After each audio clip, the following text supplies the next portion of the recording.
What's up, everybody? Welcome to another edition of Power Lunch. I am your host, Frederick Douglass Bussey. Today we have an amazing event, amazing guest. I'm super excited to have him with us today. And it's around a topic that many people may find boring or exciting, depending on which side you land on. But when we're talking about money, the more you have of it, the more exciting life can be. And so whether that's your focus or not, we're going to dig into a little bit about how you can learn to be a better investor, to make more of the money that you have, and to make more money on top of that as well. So as I'm getting ready to have my kids start their lunch, I want to welcome you to another edition of Power Lunch. Let's get started.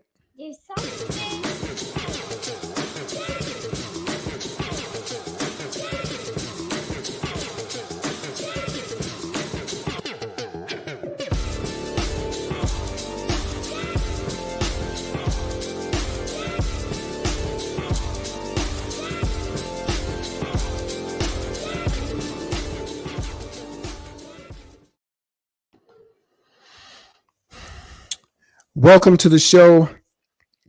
Hi, Amy. Thanks for those of you who are live with us on Facebook or LinkedIn or YouTube, in the Facebook group as well, Seven Figure Circle, $1 Million Mastermind. I am horrible at promoting all the different things. Just know that the show is sponsored by the Seven Figure Circle, $1 Million Mastermind Facebook group and by my book. That being said, I am here to welcome our guest for today, who has an amazing first name. I can't think of a better name he could possibly have. Love that. And so we're really excited to have him with us here on the show today. I want to tell you a little bit about him before we get going, so you have an idea of who we're talking about. And he is none other than, I lost my notes. Where'd they go? Hello. Just completely lost my notes. All right. Well, that didn't help. Here we go. Well, this is live television, so that's what happens when you misplace something on. Oh, there we go. All right. Well, good. So our guest today is none other than Fred Moskowitz. And he's a sought-after speaker, advisor, and trainer on a variety of topics relating to entrepreneurship and investing. He's the author of several books, including 13 Steps to Riches, a New York Times bestseller, and his latest book, The Little Green Book of Note Investing. Fred has positioned himself as an authority in investing in alternative assets and on building wealth using self-directed IRA accounts. He combines a 15-year career devoted to entrepreneurship and investing with a mission to helping people attain a higher level of financial literacy, resulting in the perfect combination of wisdom and experience, providing value to aspiring investors from all walks of life. Please welcome with me none other than Mr. Fred Moskowitz. How are you, Fred? Hello, Frederick. Great to be here. Thank you. So we gave a little bit of a rundown, and for those who are financially astute, they may understand everything that I just said. However, when you're talking to someone at a dinner party and they're asking you what you do, how do you introduce yourself? Oh, wow. Thank you. Thank you.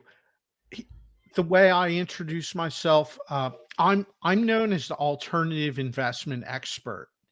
And what I love teaching about is the whole concept of investing in assets that you can own. And while you own them, they generate income for you. And so this way you get paid while you wait. Right? A lot of people are familiar with investing through their 401k plan at work. Right?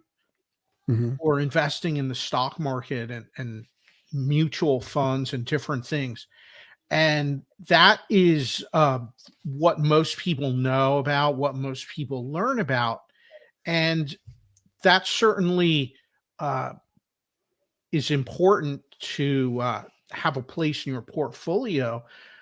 However, those type of investments, you invest in that, and the whole idea is waiting for appreciation, right? The value of the stock goes up. The value of the mutual fund goes up. And the only way you get paid is when you sell that and you get your money back, but now you don't have the asset any longer. Right. So with alternative investments, when you invest in an asset, it might be in real estate or a mortgage note or anything, a small business, that you're getting paid dividends out of, that Mhm. generates income for you, and you're still an owner. And so that's what I love. That's what I love. This is more takes some different skills and a little more involved, but we can get more into that. But what I always want to teach people about is the importance of having multiple streams of income. It's so important for your financial security in your life, having that no matter what you do. And it's something that I've pursued, and I love sharing that message. So I'm in the middle of The Snowball, which is Warren Buffett's biography. And I was interested in it because knowing more about the man helps you to understand how he was able to generate his success. You have generated a lot of success in terms of the things that you've built entrepreneurially and invest on the investment side and how you're teaching people to do that. So let's dive into your story so we can have a little bit of better of understanding about the foundation that kind of led you to where you are. Yeah. Would you share with us a little bit about your background? Where were you born? And what was it like for a young Fred growing up? Yeah, absolutely. Little bit about my background, Frederick. I had this very long, successful career. I was working as a computer engineer, and I Hmm. loved it. I loved it so much. I spent many years working at technology startup companies, and was an exciting time. Was involved in firsthand in watching the internet come to life, come to the world. And one thing that happened to me was that I watched my entire industry get turned completely upside down from the bursting of the dot-com bubble. Hmm. And that was immediately followed by the September 11th terrorist attacks. Hmm. That's You right. can remember back then, right? And so I realized that I was way too dependent on the income for my job, because it was a job that I loved, but there were so many circumstances that were completely outside of my control. Hmm. Hmm. And I learned that no matter how talented of an engineer I was or how valuable of an employee I was, if things were not going well at the company or in the industry, I could quickly lose my job through no fault of my own. And Hmm. so, with that, I came to the realization that I wanted to have other sources of income so that I wouldn't be dependent solely on that paycheck from my job. And with that, I turned to investing. So, And I kept working as an mhm. engineer, but I realized now I had to have another focus as well. So I'm curious because a lot of people may be in a similar position. No, especially in the last 6 months or so, we've seen a wave of tech layoffs and things of Yeah, that nature. So a lot of people are having to come to that realization the hard way, right? yeah, Um, so first of absolutely. all, if you were I want to ask two questions. One, if you were advising people, what would you advise them to do with this opportunity that a layoff has created?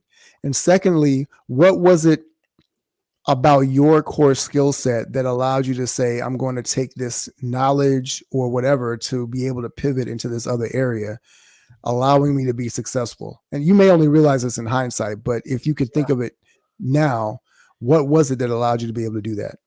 Yeah, that's a great question, and I definitely only realized it in hindsight. Mhm. But at the time, what I saw around me and my experience in life, I saw people around me build massive wealth through Mm. owning real estate. And I said, this is something that anyone can do. It doesn't matter what your background is. And I saw firsthand people that were did not come from means, people that were blue collar workers, salt of the earth type of person, built a massive wealth through owning real estate and holding it long term. And so I said, this looks like something I really want to explore. Hmm. Now, looking at it in hindsight, to answer the other part of your question, the skills that I developed from the mindset of an engineer, the analysis, the risk management, all of that totally gave me a huge advantage in investing because these are skills I use every day, looking at a Hmm. deal, analyzing it, seeing how it's going to work, seeing how the different pieces work together, and also building systems, which in technology, everything's systems. But in investing, in business in general, Hmm.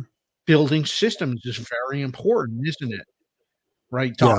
Documenting your process, creating a process so that you maybe can hand off to someone else to do and help you scale and grow. All of this building systems, some of the most successful businesses out there, especially in franchise scenarios, it's all about systems and processes. So these are some of the skills that I had inherently as an engineer that really have served me well uh, Mm. throughout investing. So, but what if somebody's not an engineer, right? Mhm. Maybe they say, "Well, I don't have that level of training or sophistication." So, how is it that you were seeing these salt of the earth, regular people turn to real estate or just investing in general, right? But I know you specifically were Yeah, talking about real estate.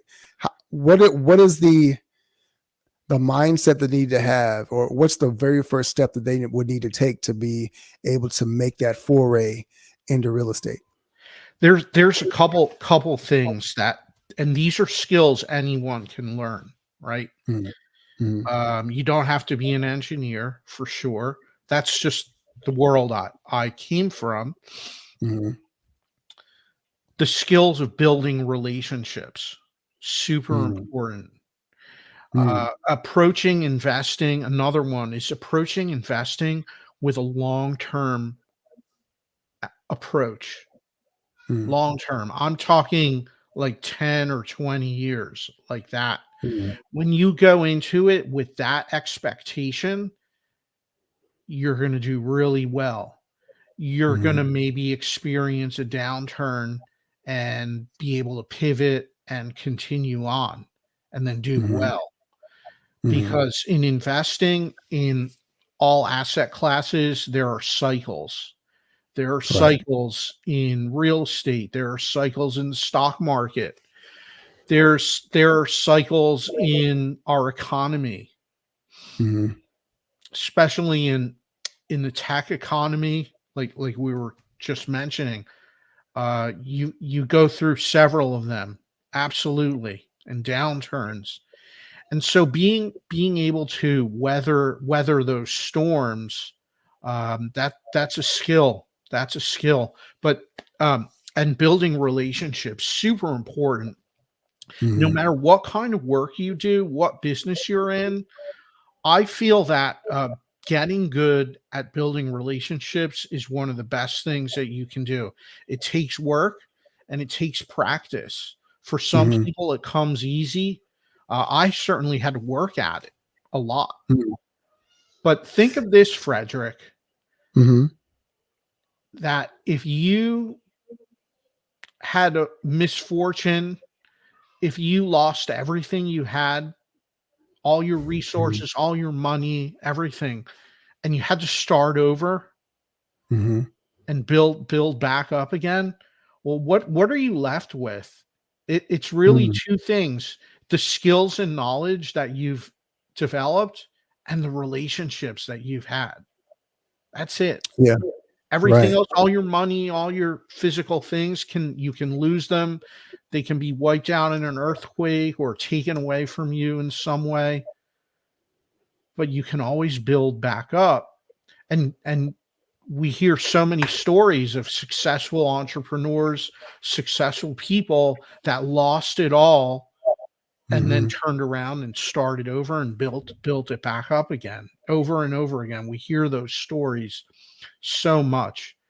And so it's the relationships, it's the people that are around you that you can call, and they'll be there for you and you'll be there for them. And having Mm-hmm. relationships like that, there is not a monetary value you can place on that, but the value is huge. Well, that's a really, really great point. I remember I was listening to a podcast. I don't remember which one it was now, but somebody mentioned that same idea. So I think it really highlights the wisdom in that. Like, if if you lost all of your money or you got into a really tough spot, you know, who could you call, right? If you, and especially when you talk about building relationships with people that are also successful, right? Because if all your friends are broke, then it's very difficult for them to be able to help you. But if Oh, you know people and have built relationships with people that have means, access, their own network, things, then you now have those things in place. I'm curious about this, right? So I want to kind of go back a little bit because you've made a pivot into entrepreneurship, but that was not initially your background. Or was it? Did you have, when you were growing up, was there exposure to entrepreneurship or something of that nature that made you feel more confident to start branching out, or was this something that just kind of evolved as part of your analytical engineering mind? yeah, it's interesting you asked that. I definitely had a spark of entrepreneurship. Um, I'll tell you a little. I'll share a little story with you. When I was probably about 11 or 12 years old, I decided I wanted to start my own business. And Mhm. so I would buy cartons of candy bars and candy, and I would sell it in school.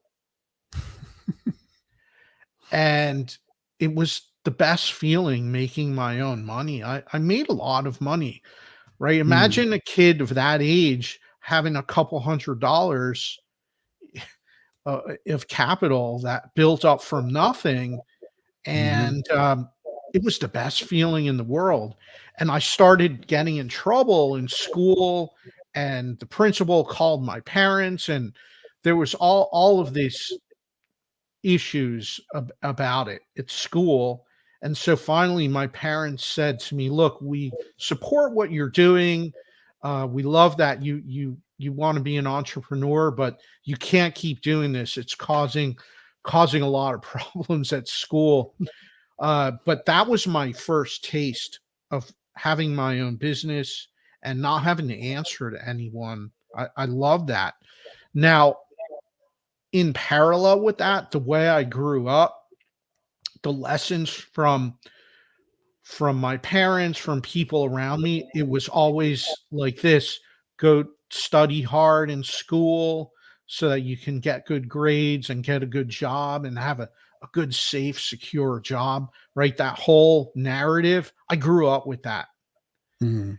And once I got out on my own in the working world, it didn't take long for me to realize that that was that narrative was very false. Mhm. Very false. And What was the first time that you encountered that and realized, oh, wait a minute, you guys were way off base on this lesson you've been trying to teach me?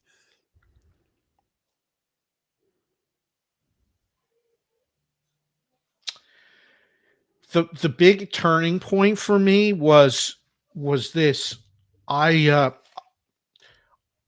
I eventually, with my investing, started making enough money to cover all my living expenses Mhm.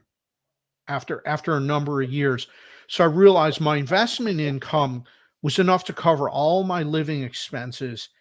And I realized that from that day forward, that I was now going to be working as an engineer because I wanted to and not Mhm. because I had to. And that was a Mhm. really powerful moment for me, realizing that. And eventually, sometime later, I left the engineering world, and always remember this. My mom's the best mom in the world, right? Love her so much. She always means well, but she was so worried about me being in my own business, not Mhm. working anymore. Mhm. And I, we had this conversation so many times. I kept saying, please don't worry, I'm fine, everything will be fine. I It was difficult for her to grasp that, Mhm. for sure, and I accepted that's how our conversations went for a while. I kept reassuring her in a loving way that everything was going to be okay. But Mhm.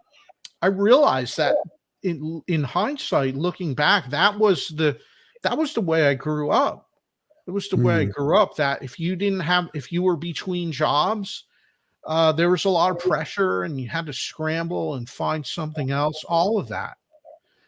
Yeah. So that's something that was part of what was ingrained into me that I had to grow out of. Mhm. How how long would you say that it took you to grow out of that mindset? And then I want to follow up with a question on that because I'm curious about the levels of growth that you've had to go through.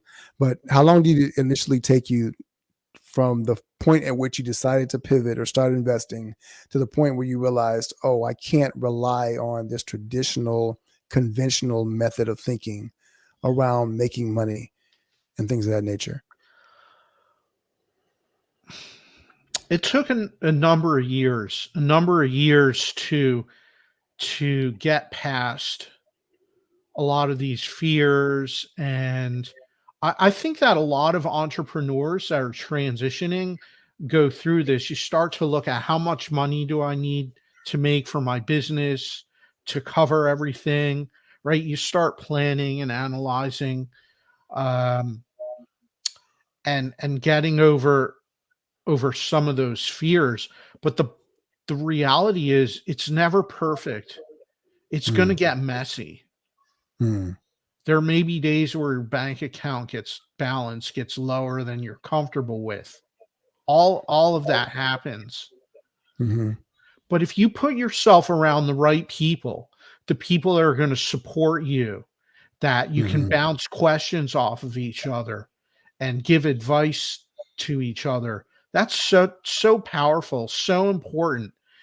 If you're mhm, surrounding yourself with other people that are successful entrepreneurs, you're going to learn from them, and you mhm, will all support each other and uplift and up level each other. And so that is the huge influence on anyone's mindset. So I think that's one of the most important things is take a look at the people around you and make sure that you're spending time with people that are already at the place where you want to get to. That's going to help you more than anything else. yeah, the power of finding a tribe and community of like-minded people, successful people. Yeah, that's really empowering.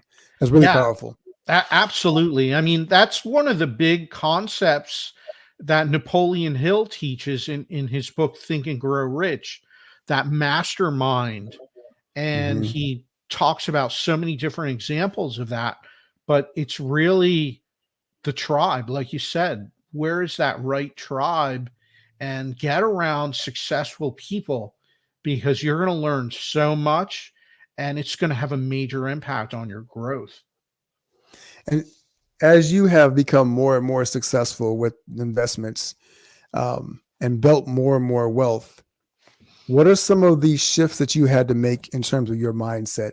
For instance, let me ask you this question: what was a belief? Let's say you started making money from the investments. You're living well, right? And then you start realizing, oh, I'm making a significant amount of money now. But what was a belief that you had that you realized you had to make a shift in to be able to level up to the next level? Can you think of a time or a story that kind of illustrates that shift that you had to make? Yeah, absolutely, absolutely. Here's a story I'll share. Um, when I as I've been my main business focus is mortgage note investing, something I've been doing for many, many years.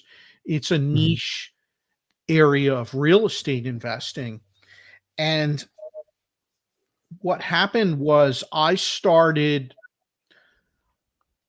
to make a lot of progress and growth with that, to the point where I was focusing more and more of my time and energy on note investing.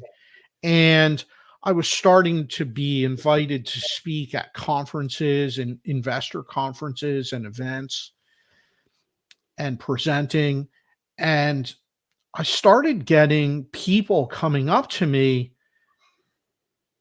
saying, "Hey, Fred, I love what you're doing with this note investing. You seem to be doing really well with it, but it looks complicated. There's a lot of moving parts, a lot of pitfalls. And so, is there any way that I could give you money to invest for me, or I could put money with you?" And so for many years, I turned that down. I said, "No, I don't want to have that responsibility. There's all this Mm. compliance stuff, and it's complicated." And I didn't want the responsibility of handling someone else's capital. I was comfortable only working with my own. But this kept Mm. coming up for years and years and years. And so finally, I said, let me take another look at this. And I decided, okay, if I'm going to do this. I'm going to do this the proper way. And so what did I do? I got the right people around me. I started working with a compliance attorney and with my CPA, my some of my closest advisors. And so we worked on this to I said, if I'm going to accept anyone's money, I'm going to do it the right way and set up Mm. a formal investment fund. And so it took a long time working through all the compliance stuff and the meetings with the CPA and the attorneys. But then finally we got it done, and I was able to have set up my first investment fund. And that was a big shift for me, was going from working with my own capital to working with other people's capital, because it's a huge responsibility. And so that took a lot of internal work, as well as getting the right people around me so that I would go through this process in the right way. Can I And pull on that thread for a second, yeah, because yeah, that that's not um, that's actually not a little thing, because some people never actually get to doing that internal work that allows them to think and dream bigger. Like, you started a fund, right? And so when people hear that, when they hear hedge fund manager or investment fund manager, they're thinking, oh, this is this guy who has a building in New York and he's on the 105th floor, and he's got 100 people working for him, and he's got hundreds of millions of dollars, and maybe his daddy had money before him, right? It seems for very far off. You internally had to go into a place and do some shifting around in terms of your mindset. I'm really curious. Like, what was the thinking beforehand, and what was the process like of unraveling that and saying, "Hey, I can do this." yeah. There was so much. The thinking beforehand was that I didn't want any part of it. I don't want the responsibility, the headaches, all the compliance stuff. I mean, there's a lot. Mm. But it's like anything else. What you're not familiar with seems like it's so much. Hmm. It's overwhelming. Hmm. And so part of that process is first of all, like anything else, get educated, learn, learn from people that are already at a place where you want to get to. Hmm. Don't take advice from people that have no experience in the top specific topic, for sure. Those are the Hmm. worst people to give advice. to receive advice from. I had to learn to say thank you, but no thank you. You're not doing what I'm seeking to do, and so your opinion, uh, it's not going to carry much weight for me. That's what Right. I would say to myself, and then I would highly value the opinion of those that already were doing what I wanted to do. That's huge. That is huge. Other areas of my mindset are looking at looking at my results. Sometimes you have to stop and turn around and look back, see where you started from, see how Hmm. far you've gone, Mm. Right. see how far you've gone, see all the obstacles you've overcome, all the challenges you had to work through. Yeah. And that helps to put things in perspective. But absolutely, like you said, all kinds of different fears come up, and you have to get your mindset in the right place. And it doesn't matter if you're starting an investment fund or going out on your own as an entrepreneur, starting a business, taking on some risk, Hmm. or other things like writing a book or starting a podcast, right? It's going to be a little scary. There's going to be some unknown, but you take the first step, you get some education, surround yourself with the right people, and that's going to keep you moving forward in the right track. And another thing is get clear on what you want and your why. Mm. If you have a strong why, a strong sense of purpose, that's going to carry you forward on those dark days when things Mm. seem like they're falling apart, and it will keep you from quitting, keep you from giving up. If you have a strong purpose, that's going to guide you forward. That's going to keep you take the next step up the staircase when it's so foggy you can't see 2 inches in front of your face, because Mm. sometimes it gets like that and it's scary. Having that strong sense of purpose really makes a difference. That's really, really great advice. I think that's very, very wise. Thanks for sharing that, Fred. Um, I want to dive into the actual meat and bones of what you've been talking about, right? Um, you've written a couple of books. Your latest book is the Little Green Book of Note Investing. So, first of all, explain it to me like I'm in the fifth grade. What is note investing, and how does it how does it differ from traditional real estate investing, if it does? Yeah. And why is it so advantageous? Why did you choose this area to focus on? Oh, great questions. So let's start with what is note investing. Note investing is investing in the debt side of real estate transactions. And so let's talk about it from a real estate perspective. A lot of people know about investing in real estate.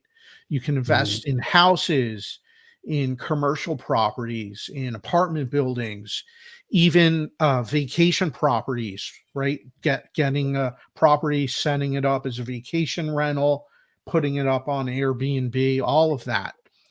All Mhm. of these different strategies, but one niche area that people don't talk about is investing in the paper. And what that is investing in the notes and mortgages which are associated with all those properties. Mhm. And what I found is that it's really an interesting part of the real estate business, but a lot of real estate investors, they don't pay much attention to it. And for most people, when they think of a note and a mortgage, they think about being the borrower and not as being the lender. But if you're a note investor, this allows you to step across the aisle and become the bank. And you can transition from being the one making the monthly payments to being the one receiving those monthly payments. And so what Hmm. this does is it's a great way to increase the predictability of your cash flow. Mhm. What you're doing is you're outlaying your capital, you're buying a debt instrument that's secured by something with tangible value, and then you're Mhm. receiving the monthly payments every month. And that's in a nutshell what note investing is all about. And what what I liked most about it was that a couple of characteristics of note investing. The first one is that you can buy notes at a discount. In other words, you can buy them for less than the amount owed. The second one is that you can earn a nice rate of return. And the third one is that you're investing in something that's backed by an by something with tangible value. You have an asset, it's backed by real estate, and so that gives you downside protection and Mhm. You can stability. always sell the property if you needed to, or reclaim the property as a way. Yeah. So that's Banks figured this out long, long ago. right. They'd rather be in the business of lending money and being a lien holder instead of owning the property, and that's what they do. Mm. So let's walk through the process then. Let's say that I want to, well, first of all, how much money, how much capital do you need to be able to start investing in this, you know? And then let's talk about what that process actually looks like. If I want to Yeah, get started today or tomorrow. yeah, absolutely. So how much do you need? There is no limit. Hmm. In other words, give you some ideas. Uh, I've bought notes with a very small balance that had a $5,000 or $6,000 principal balance. But the numbers go all the way up. There's notes that are $50,000 loan balance, $500,000 loan balance, $1 million, all and everything in between. And so Hmm. there's no limit either way. And if you're looking at investing in a note fund, how much do you need for those? Those vary as well. There's many good note funds out there. Some they all have a minimum in general. Some have a minimum of $25,000 to invest. Others have a 50,000 or 100,000, and there's no right or wrong answer. It comes down to looking at some different options and seeing what is right for you as an investor. But Mhm. to invest, to get started in note investing, you can do that by either buying notes individually or by investing in a note fund that is professionally managed. And so that gives you some different ways to do that. So let's talk about the process itself then. Yeah. What does that really look like when you say, "Hey, I've identified a deal or a property that I want to get in on"? Hmm. Um, what does that actually look like, step by step? Yeah, step by step. There's a couple things, and I talk a lot about this in my book about how to perform due diligence on a note and analyze it. But it comes down to a couple of factors. You want to look at the real estate, the collateral that's securing the note. What's the value of the property and the local real estate market where it is? And by the Mhm. way, we invest in notes all across the U.S. And so this is not location dependent at all. Can invest in all 50 states, anywhere. So you look at the local real estate market, at the property value, the quality of the collateral. In addition to that, you want to look at the borrower to see what's the track record, the borrower's credit history, the same way that a bank would underwrite a borrower that's taking out a new mortgage. And next, most important, is looking at the track record and history, the payment history, and all this information is provided by the seller of the note to you, so you have Mhm. an opportunity to look at that and analyze it. And my final point that I feel often gets overlooked is looking at and analyzing who is the seller of the note. This is so important. You have to do your due diligence on the counterparty in the transaction. Are they reputable? Do they have a good track record? What's their reputation in the industry? For those of us in the investing industry, it's a small world. We know we all know each other, and so if someone has a bad reputation, word gets around pretty quick. But it's not hard for anyone to look. You can look if someone has a history of lawsuits. Lawsuits are in the public record. You can look at court records and see all of this. And Mhm. Frederick, you know, a lot of this also goes for any business transaction, any business deal that you're going to do. You Mhm. have to do due diligence on your counterparty. Are you Right. doing business with someone that's reputable?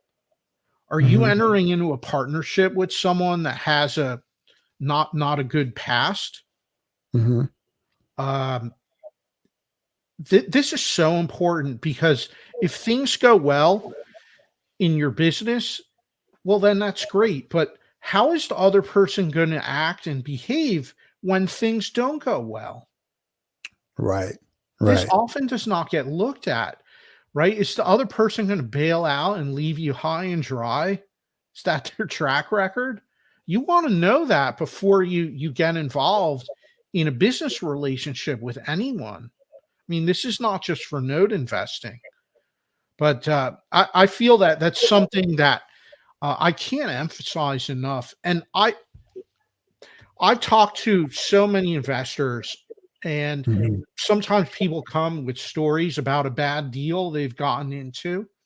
And the sad thing is that when I hear this, a lot of these times, if the person would have spent 10 or 15 minutes on Google looking up the other person before they went into the transaction, they might have had second thoughts or started to ask some more questions before they went ahead.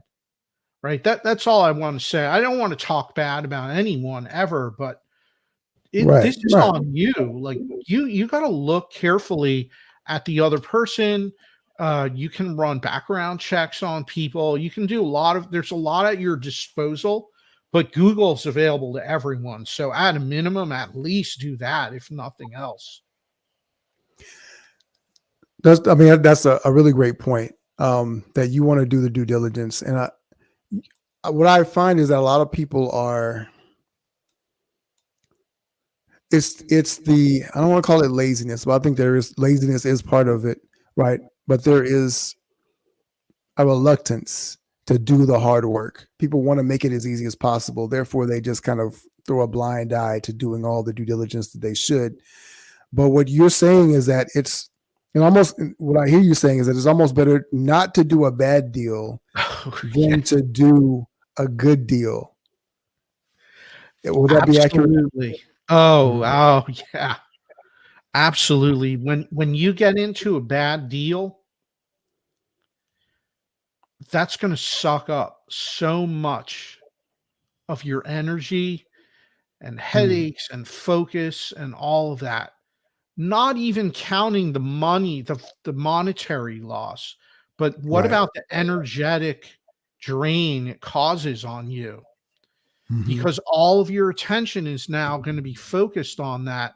And that can be so detrimental because at the same time, you're running a business, you have other deals, you have other, maybe you have employees you're working with, other people are depending on you. Mhm. And so Mhm. that's something that I encourage, avoid that at all costs.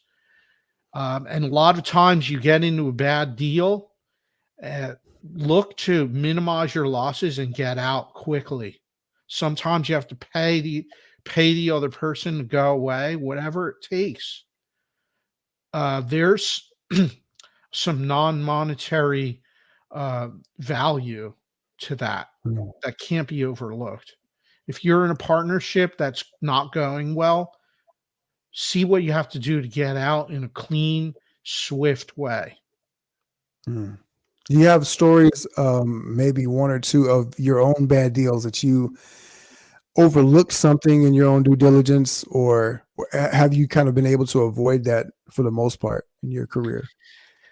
Yeah, I mean, things come up all the time, especially in what we do. And um, like in my business, we might buy a package. We buy loans in packages. So we might Mm, buy a package of 10 or 20 loans. mhm, And let's say one or two of them, there's a problem. mm, Well, we're making our money and our profits from the pool of 19 loans, but all of the time and efforts going into resolving one of those that didn't go well. right, right. And that's how it is. And so um, what can you do?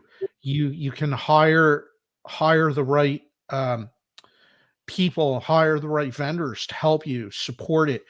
You can get it off your plate that way. Mhm, Sometimes you can sell that bad deal out and recoup your money, make nothing, or maybe even take a loss. Uh, mm, and there could be another investor that will do well with that, and that's fine, great. mhm.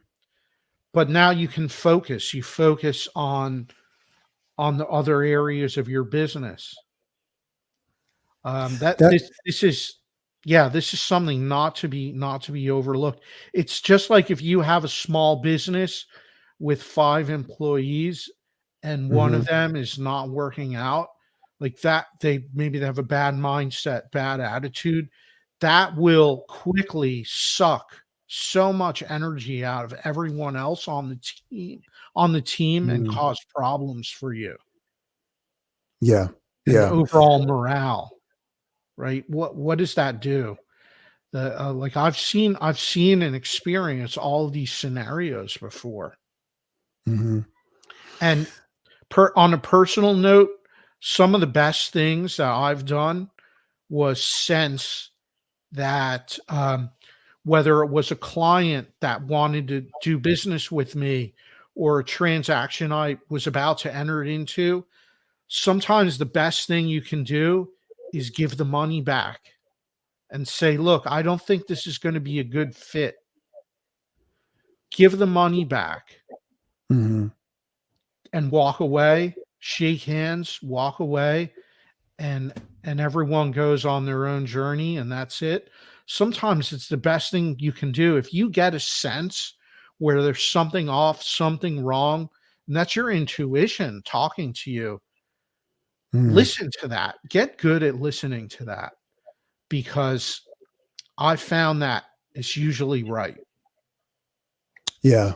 That's really, really powerful. It's funny. Somebody, if you're on Facebook, make sure you let StreamYard use your name and give her permission so we can share your name so I can call you by name because people are asking some questions about this investing in here. They're asking this question to me. Um, I will answer it only as a way of allowing you to answer the question as well. So the question is, did it, oh wait, we're both Freds. I forgot. So I see the question popped up here. Did I yes, here we experience go. any low points in your investing? Absolutely. And how did you Many. recover from that? Yeah. Yeah. So many.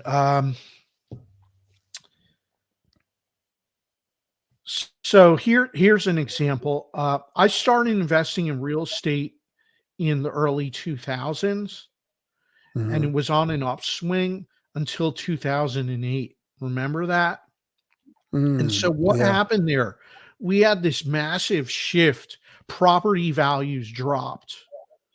Right. Um, the economy was in shambles. And so and it was not easy to get financing either. All of these problems happened. So what did I do? I started to realize that what could I change? Because when things aren't going your way, there's two things you can control is how you feel and how you Mm-hmm. respond to that. What do you do next? Everything Mm-hmm. else you can't control. You can't control the economy. You can't control the president. You can't control which party's elected to the government, all of this stuff. So don't worry about any of that. People get so fixated. You can control what you do. Mm-hmm. So what did I do? Those were scary times. I started to realize that in the rental portfolio, that the properties that were nicer, I was getting really great tenants. It didn't matter if the property value dropped by 10, 20, or 30%. People still Mm-hmm. wanted to live there. People still wanted to pay rent. Mm-hmm. And I was delivering a superb product to the marketplace. And you always get rewarded when you do that. So what I started doing, Frederick, was I started upgrading all of, all the rental portfolio, putting Mm-hmm. in nicer kitchens. When a property would go vacant, we would upgrade it, put in a nicer bathroom, a nicer kitchen, instead of putting Formica countertops, spend a little more money and put in granite and Mm-hmm. make the kitchen the showpiece of the whole property. It didn't Mm-hmm. cost a lot, right? In an apartment, in a 1 or 2 bedroom apartment, the extra cost, maybe it was an extra 500, an extra $1,000. If you're Mm-hmm. replacing the countertop anyway, put in granite, a little more, it looked beautiful.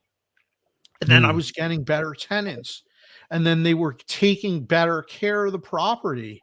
So it was Mm-hmm. all good. And so for a while, I was just putting all the profit I was making, I was putting it back into the property, reinvesting that. Mm-hmm. And that has done really well. Um, and so this is an example, like reinvesting into your business, into um, different tools, different assets for any business that you have. Training, investing in training. What are new Mm-hmm. skills that you can learn, right? If there's a downturn or a slow time, maybe you have a cyclical business. Well, during the Mm-hmm. slow times, are there any new skills that you can pick up? Mm-hmm. Newer cutting edge things that you can incorporate into your business to come out ahead. Right. Right. Always great things to look at during low points in what you're doing, whatever it is. I love the idea of investing in yourself, investing in skills, investing in tools and technology. If you can do that, don't look at how much money you're spending. Look at how long will it take to recoup your investment. Mm-hmm. Mm-hmm. Will this pay for itself over Mm-hmm. a time frame? That's important. Right. That's important Right. because in the end, you're going to come out so much further ahead.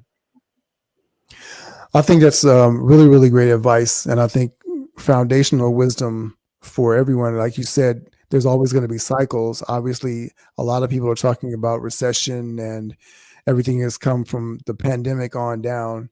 So I think that's really great wisdom for entrepreneurs to be looking at how they can make those investments. I was going to ask you about your other book as well, The 13 Steps to Riches. And I wanted you to just share one of the one of those steps, one of those lessons that you shared in that book. Interestingly enough, you co-authored that book with one of the former guests of this show, which is Steve Sims. And so I'm sure that was a great experience. What's one of the keys to one of the steps to riches that you would like Yeah. to share with the entrepreneurs? Yeah. Let's Thank you for asking.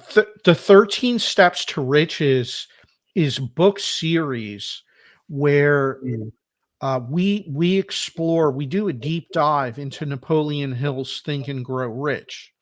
mm-hmm, And so in Think and Grow Rich, in the original book from 1937, Napoleon Hill outlines the 13 principles, the 13 principles to how to get rich. mm-hmm, And so what we've done in this book series is each volume is dedicated to a specific principle. We have faith and autosuggestion and decision, mastermind, mm-hmm, subconscious mind, all of that. And for me, it's been a great deep dive because you go back, you revisit that work. It was a really influential book for me. I highly recommend everyone read it, Think and Grow Rich, and mm-hmm, read it with the idea that rich does not always mean only mean monetary, the monetary sense, because you mm-hmm, can be rich in family, you can be rich in health, in relationships, in friendships, mm, in fact, so much. And these principles really are impactful. It gives you the right way to develop your mindset to make progress and get to where you want to be. mm-hmm, And one that was very impactful is mastermind. mm, That's one of the principles, is the mastermind. And mm-hmm, so I recommend everyone join a mastermind, find a group of like-minded individuals where you go to meet and share and uplift and up level each other. mm-hmm. And it's powerful because relationships come out of that. Your next business partner you may meet there. Join these groups, get around like-minded individuals. And as I mentioned earlier, get around people that are already at that higher level where you're seeking to go. And so that's definitely one of my favorites in the book. Well, Fred, I think that's amazing advice. Not least of all because we have several masterminds that we are building here with the podcast as well. But also because you shared so much wisdom with us. I think there's been a lot of subtle gems that you've dropped that people may need to go back and listen to this over and over again because you talked a lot about wealth building principles, wealth building mindset, community, and different types of wealth as well. So, with that being said, how can people learn more about you if they want to give you money to invest for them, or if they want to just learn more about how they can do what you're doing or work with you in some way? What's the best way for people to be able to connect with you? Well, thank you, Fred. I appreciate that. I love building relationships and networking. And so I always look forward to meeting people. And best way to get in touch with me is visit my website, which is fredmoskowitz.com. And if you prefer an easier spelling, you can go to giftfromfred.com, and that will take you right to my website. You can learn about my book and connect with me there. Always love talking to folks, building relationships. I think it's one of the most important things that we can do, no matter what business we're in. And if you prefer to use your mobile device, you can text the word money to the phone number 215-461-4433. And I'll put that in chat right now. Text money to what's the number? 215 215 461 461 4433. 433. Perfect. Awesome. Fred, it's been an honor to have you here as a guest. I want to thank everybody who stopped by for a second, a minute. dropped a comment, whatever the case may be. If you've been watching this the whole time, thanks for spending your afternoon with us, your lunch, your power lunch with us. And go text Fred, go get a copy of his books. It'll definitely bless you, definitely inform and empower you on your journey, whether it's an entrepreneur or just an investor, whatever the case may be. You've got some people that are really grateful in the comments below.